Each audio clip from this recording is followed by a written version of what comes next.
Hi. Hi guys, and welcome back to Technology Reviews. So as you can see in the thumbnail and by the title of this video on the web, this is my review of the Xbox Elite Wireless Controller Series 2, and this is a video that I was hoping to have up beforehand, but first of all, because I couldn't be bothered using my brain, I'm being sarcastic, guys, and also because the last month has sort of been difficult because my aunt sadly died, and I also got sick throughout the last couple of weeks and suffered a lot with tiredness,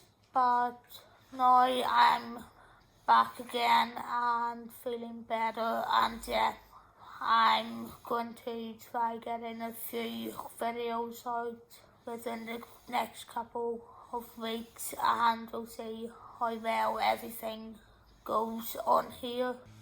But before we get into this review, here's where you can follow me on social media. First of all, if you like what you see here and you want to see more reviews of technology, games, tutorials, opinion pieces and more, and you want to see how everyday technology is accessible to me as a paralysed person and to the wider disabled community, you can do so by subscribing to this YouTube channel, Phoebs Does Technology Reviews, or by following my blog, which is Technology Reviews, and which you can follow by searching for technologyreviews.co.uk. If you'd like to follow me on Twitter, I am at Phoebs Lyle, and you can also follow Technology Reviews on Twitter at Tech Reviews UK with a hyphen. I'm also on Instagram, where you can follow me at The Real Phoebs Lyle, and Technology Reviews is also on Instagram, which you can follow at Technology Reviews UK.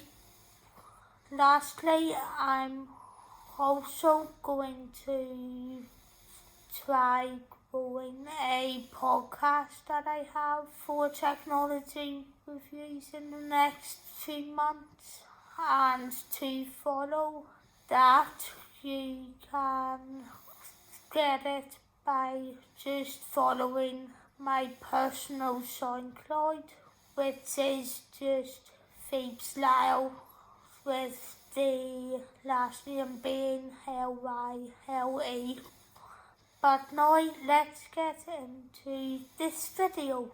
So if you're watching and you still don't know much about the Xbox Elite Controller Series 2, it's basically the most recently released controller for Xbox and can work on Xbox 360, the Xbox One S and Xbox One X for those who still have the X, and will work on the upcoming Series X, and it was voted the best of E3 2019 by Hardware Peripheral when it was released late last year before Christmas. On the front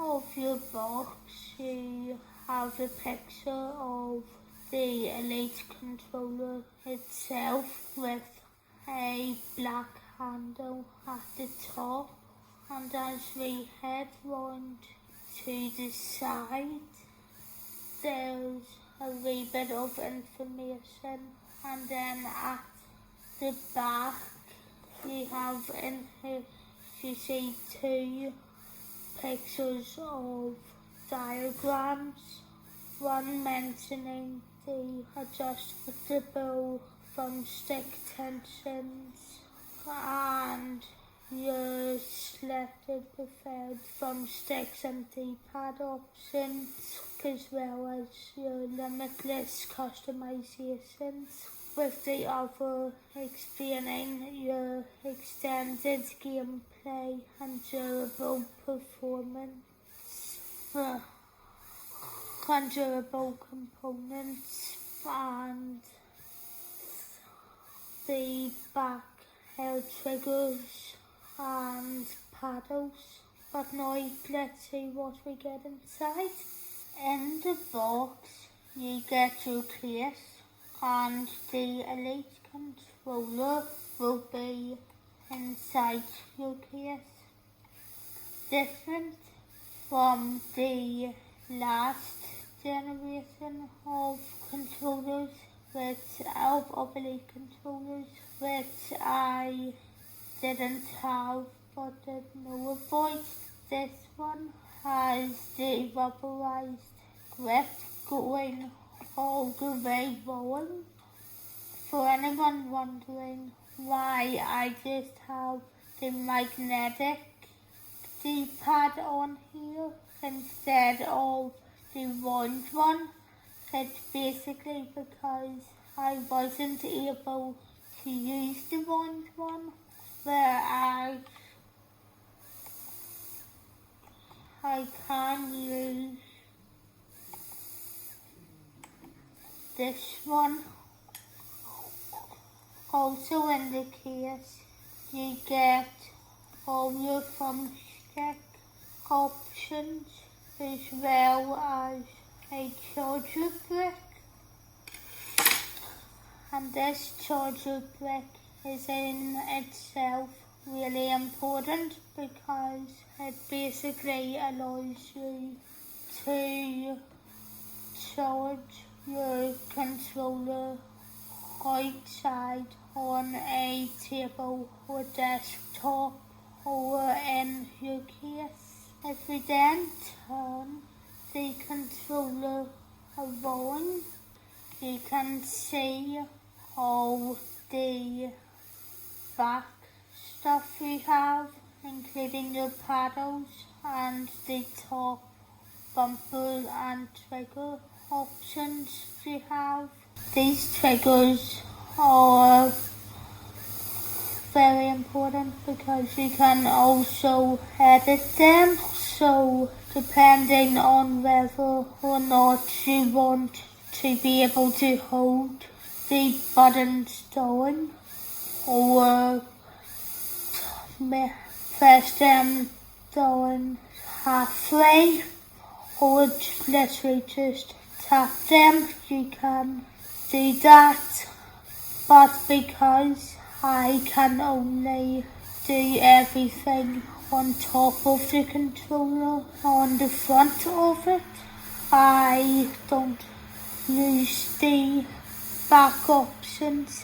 All the customizations you do in the Xbox accessories app, which you can get into by searching through all your apps or going into all games and apps and scrolling through.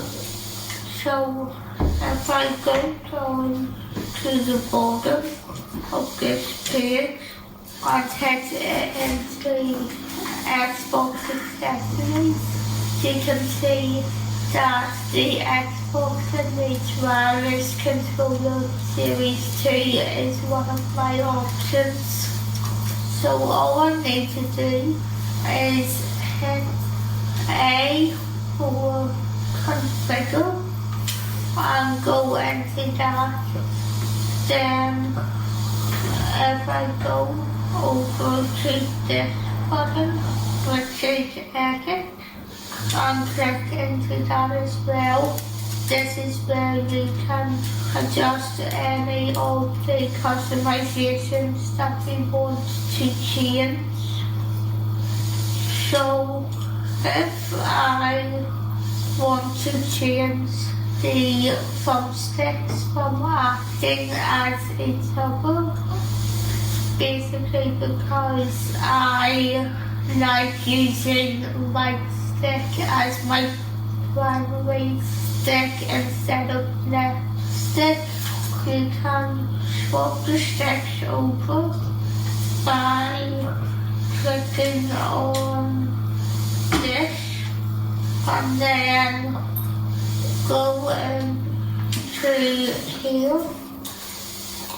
And if I, you'll see at the minute that these are both ticked. So if I then want to take that off, I would untick them.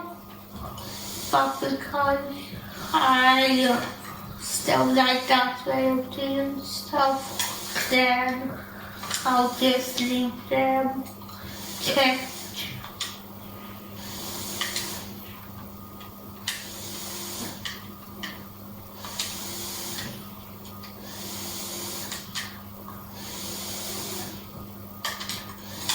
Then to say I'm happy with my customizations, I just hit back and then you can change and set other options for other profiles by going into these, but I still haven't got one to do them because there's not too much.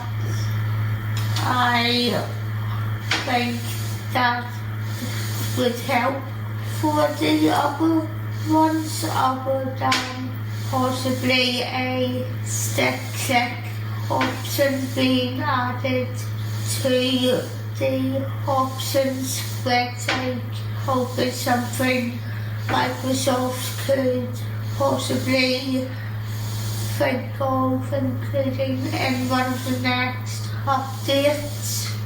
So what do I think about the Xbox Elite Wireless Controller Series 2 overall?